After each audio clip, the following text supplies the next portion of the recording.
എല്ലാവർക്കും മല്ലുകൂടിൻ്റെ മറ്റൊരു വീഡിയോയിലേക്ക് സ്വാഗതം. ഏറ്റവും പുതിയ OTT റിലീസുകളാണ് നമ്മൾ ഇന്നത്തെ വീഡിയോയിൽ നോക്കുന്നത്. ആദ്യത്തെ ഒരു അപ്ഡേറ്റ് സിംഗം അഗൈൻ എന്ന സിനിമയെക്കുറിച്ചാണ്. ഇതൊരു ഹിന്ദി സിനിമയാണ്. ഒരുപാട് താരനിര സിനിമയിൽ അഭിനയിച്ചിട്ടുണ്ട്. അക്ഷയ് കുമാർ, കരീന കപൂർ, രൺബീർ സിംഗ്, ദീപിക തുടങ്ങി ഒരുപാട് പേര് സിനിമയിൽ അഭിനയിച്ചു. ഈ സിനിമ തിയേറ്ററുകളിൽ പരാജയപ്പെട്ടു. നേരത്തെ സിനിമയുടെ ഹിന്ദി വെർഷൻ OTT റിലീസ് ആയിട്ടുണ്ടായിരുന്നു. ഇപ്പോൾ ഇന്ന് തമിഴ് വെർഷൻ ആമസോൺ പ്രൈമിൽ റിലീസായിരിക്കുകയാണ്. അടുത്തൊരു അപ്ഡേറ്റ് വിടുതലൈ പാർട്ട് 2 എന്ന സിനിമയെക്കുറിച്ചാണ്. വിജയ് സേതുപതി, മഞ്ജു വാര്യരാണ് സിനിമയിൽ കേന്ദ്ര കഥാപാത്രമായി അഭിനയിച്ചിരിക്കുന്നത്. സിനിമ തിയേറ്ററുകളിൽ വിജയിച്ചിട്ടുണ്ടായിരുന്നു. ഇതൊരു ഡ്രാമ മൂവിയാണ്. ഈ സിനിമയുടെ HD പ്രിന്റ് നേരത്തെ ലീക്കായിട്ട് വന്നിട്ടുണ്ടായിരുന്നു. ഇപ്പോഴിതാ ഒഫീഷ്യൽ OTT പ്രഖ്യാപിച്ചിരിക്കുകയാണ്. ജനുവരി 30-ന് C5-ൽ മലയാളം, തമിഴ്, തെലുങ്ക് തുടങ്ങി എല്ലാ ഭാഷകളിലും OTT റിലീസ് ഉണ്ടാവുന്നതാണ്. അടുത്തൊരു അപ്ഡേറ്റ് ഗെയിം ചേഞ്ചർ എന്ന സിനിമയെക്കുറിച്ചാണ്. രാംചരൻ നായകനായ സിനിമയായിരുന്നു ഗെയിം ചേഞ്ചർ. തമിഴ് താരം ശങ്കറാണ് സിനിമ സംവിധാനം ചെയ്തത്.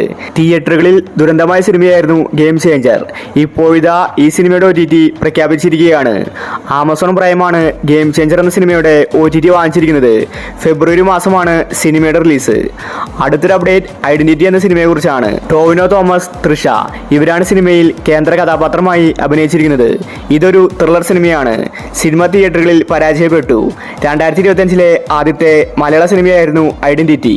ഇപ്പോഴിതാ ഈ സിനിമ OTT റിലീസിന് ഒരുങ്ങുകയാണ്. ആമസോൺ പ്രൈമാണ് ഐഡന്റിറ്റി സിനിമയുടെ OTT വാങ്ങിച്ചിരിക്കുന്നത്. ജനുവരി 30-ന് ആമസോൺ പ്രൈമിൽ ഐഡന്റിറ്റി എന്ന സിനിമയുടെ OTT റിലീസ് ഉണ്ടാവുന്നതാണ്. അടുത്തൊരു അപ്ഡേറ്റ് മാർക്കോ എന്ന സിനിമയെക്കുറിച്ചാണ്. ഉണ്ണി മുകുന്ദൻ, സിദ്ദിഖ്, ജഗദീഷ് ഇവരാണ് സിനിമയിൽ കേന്ദ്ര കഥാപാത്രമായി അഭിനയിച്ചിരിക്കുന്നത്. സിനിമ തിയേറ്ററുകളിൽ ഹിറ്റായിരുന്നു. 100 കോടിക്ക് മുകളിൽ സിനിമ കളക്ഷൻ നേടി. ഈ സിനിമയുടെ OTTക്ക് വേണ്ടിയാണ് എല്ലാവരും കാത്തിരിക്കുന്നത്. HD പ്രിന്റ് നേരത്തെ ലീക്കായിട്ട് വന്നിട്ടുണ്ടായിരുന്നു. ഇപ്പോഴിതാ ഒഫീഷ്യൽ OTT പ്രഖ്യാപിച്ചിരിക്കുകയാണ്. നെറ്റ്ഫ്ലിക്സ് ആണ് മാർക്കോ സിനിമയുടെ OTT വാങ്ങിച്ചിരിക്കുന്നത്. വലിയ തുകയ്ക്കാണ് സിനിമ വിറ്റുപോയത്. ഫെബ്രുവരി 4-നോ അല്ലെങ്കിൽ ജനുവരി 30-ന് മാർക്കോ സിനിമ നെറ്റ്ഫ്ലിക്സിൽ OTT റിലീസ് ഉണ്ടാകുമെന്ന റിപ്പോർട്ടാണ് വന്നിരിക്കുന്നത്. മാർക്കോ സിനിമയ്ക്ക് വേണ്ടി ഒരുപാട് പേരെ കാത്തിരിക്കുന്നുണ്ട്. അടുത്തൊരു അപ്ഡേറ്റ് തങ്കമണി എന്ന സിനിമയെക്കുറിച്ചാണ്. ദിലീപ്, നിതാപള്ളിയാണ് സിനിമയിൽ കേന്ദ്ര കഥാപാത്രമായി അഭിനയിച്ചിരിക്കുന്നത്. ഒരു റിയൽ സ്റ്റോറിയാണ് തങ്കമണി പറഞ്ഞു പോകുന്നത്. സിനിമയ്ക്ക് തിയേറ്ററിൽ നിന്ന് മോശം അഭിപ്രായമാണ് ലഭിച്ചിട്ടുണ്ടായിരുന്നത്. ഇപ്പോഴിതാ തങ്കമണി സിനിമ ആമസോൺ പ്രൈമിൽ OTT റിലീസ് ചെയ്യാൻ ഒരുങ്ങുകയാണ്. സിനിമ തിയേറ്ററിൽ ഇറങ്ങിയിട്ട് ഒരുപാട് നാളായി.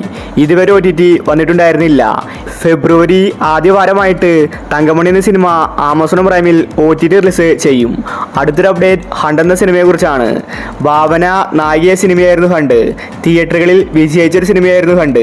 ഷാജി കൈലാസാണ് സിനിമ സംവിധാനം ചെയ്തിരിക്കുന്നത്. ഈ സിനിമയുടെ OTTക്ക് വേണ്ടിയാണ് ആരാധകർ കാത്തിരിക്കുന്നത്. ആമസോൺ പ്രൈമാണ് ഹണ്ട് എന്ന സിനിമയുടെ OTT വാങ്ങിച്ചിരിക്കുന്നത്. ഇതൊരു ഹൊറർ ത്രില്ലർ സിനിമയാണ്. ഇപ്പോഴിതാ ഹണ്ട് എന്ന സിനിമ ആമസോൺ പ്രൈമിൽ OTT റിലീസ് ചെയ്യാൻ പോവുകയാണ്. ഈ മാസം ഹണ്ട് എന്ന സിനിമ റിലീസാകുമെന്ന റിപ്പോർട്ടാണ് വന്നിരിക്കുന്നത്. എക്സ്പെക്റ്റഡ് ഡേറ്റ് നോക്കിയാൽ ജനുവരി 30-ന് മുന്നേ ഹണ്ട് സിനിമ സർപ്രൈസ് ആയിട്ട് ആമസോണിൽ വന്നേക്കും. അടുത്തൊരു അപ്ഡേറ്റ് രേഖാചിത്രം എന്ന സിനിമയെക്കുറിച്ചാണ്. നിലവിൽ തിയേറ്ററുകളിൽ ഹിറ്റായി ഓടിക്കൊണ്ടിരിക്കുന്ന ത്രില്ലർ സിനിമയാണ് രേഖാചിത്രം. ആസിഫ് അലി, അനശ്വര രാജനാണ് സിനിമയിൽ കേന്ദ്ര കഥാപാത്രമായി അഭിനയിച്ചിരിക്കുന്നത്. ഈ സിനിമ OTT റിലീസിന് ഒരുങ്ങുകയാണ്. ഫെബ്രുവരി മാസത്തിൽ ആമസോൺ പ്രൈമിൽ രേഖാചിത്രം എന്ന സിനിമയുടെ OTT റിലീസ് ഉണ്ടാവുന്നതാണ്. അവസാനത്തെ അപ്ഡേറ്റ് ബാന്ദ്ര എന്ന സിനിമയെക്കുറിച്ചാണ്. ദിലീപും തമനയും കേന്ദ്ര കഥാപാത്രമായി അഭിനയിച്ച സിനിമയായിരുന്നു ബാന്ദ്ര. തിയേറ്ററിൽ ഇറങ്ങിയിട്ട് ഒരുപാട് നാളായി. ഇതുവരെ OTT വന്നിട്ടില്ല.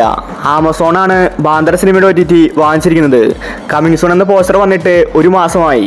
ഇതുവരെ സിനിമ OTT റിലീസ് ചെയ്തിട്ടില്ല. ഇപ്പോഴിതാ ബാന്ദ്ര സിനിമ സർപ്രൈസ് ആയിട്ട് ഈ വീക്കിൽ OTT റിലീസ് ചെയ്തേക്കും. ചിലപ്പോൾ ബാന്ദ്ര ഇന്ന് വരാനും സാധ്യതയുണ്ട്. അപ്പോൾ ഇനി നിങ്ങൾ കാത്തിരിക്കുന്ന OTT മൂവി ഏതാണ്? അഭിപ്രായങ്ങൾ താഴെ കമന്റ് ചെയ്യുക. ഇതുപോലത്തെ OTT അപ്ഡേറ്റ്സിന് വേണ്ടി ഈ ചാനൽ മറക്കാതെ സബ്സ്ക്രൈബ് ചെയ്യൂ.